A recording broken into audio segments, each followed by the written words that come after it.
ஐயா நம்ம ஸ்ட்ரென்த் என்னன்னு தெரிஞ்சுக்கிட்டு அதை யூஸ் பண்ணி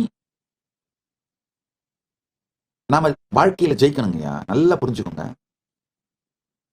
பாரதம் சனாதன ஹிந்து சிவிலைசேஷனை அடிப்படையா கொண்டது. கொஞ்சம் புரிஞ்சுக்கோங்க. அதாவது உண்மையிலங்கய்யா, நீங்க அப்படிங்கிறது உங்க பீயிங், அதான் நிஜம்.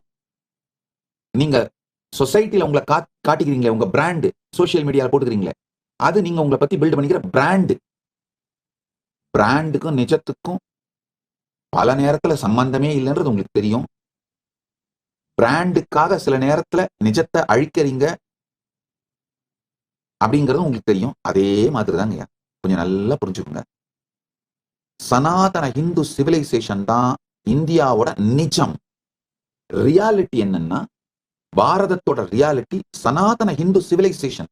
நான் பாரதம்னு சொல்றது வந்து காந்தஹார்ல இருந்து கம்போடியா வரை 56 தேசங்களையும், மகாபாரதத்தை சொல்ற 56 தேசங்கள், காந்தஹார்ல இருந்து கம்போடியா வரை, கைலாசத்திலிருந்து ஸ்ரீலங்கா வரை, இந்த வடக்கு தெற்கா கைலாசத்திலிருந்து ஸ்ரீலங்கா வரை, கிழக்கு மேற்கா ஆப்கானிஸ்தான் கந்தஹார்ல இருந்து இந்த கம்போடியா கம்போஜ தேசம் வரை, இதுதான் பாரதம்னு சொல்றேன். பாரதத்துல இந்து சிவிலைசேஷன் தான் ரியாலிட்டிங்கயா.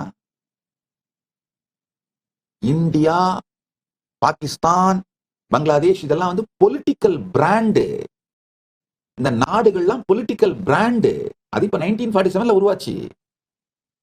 பங்களாதேஷ்லாம் அதுக்கும் அப்புறம் லாஸ்ட் ஒரு 75-80 வருஷமா உருவானதான் இந்த நாடுகள்ன்ற பிராண்டுங்கயா. ஆனா ஃபண்டமெண்டலா நம்முடைய அடித்தளம் என்னன்னா ஹிந்து சிவிலைசேஷன், சனாதன ஹிந்து சிவிலைசேஷன் தான் நம்முடைய அடித்தளம். இந்த பொலிட்டிக்கல் பிராண்டு அந்த சிவிலைசேஷனை அழிக்க ஆரம்பிக்கிறது தான் மிகப்பெரிய கொடுமை.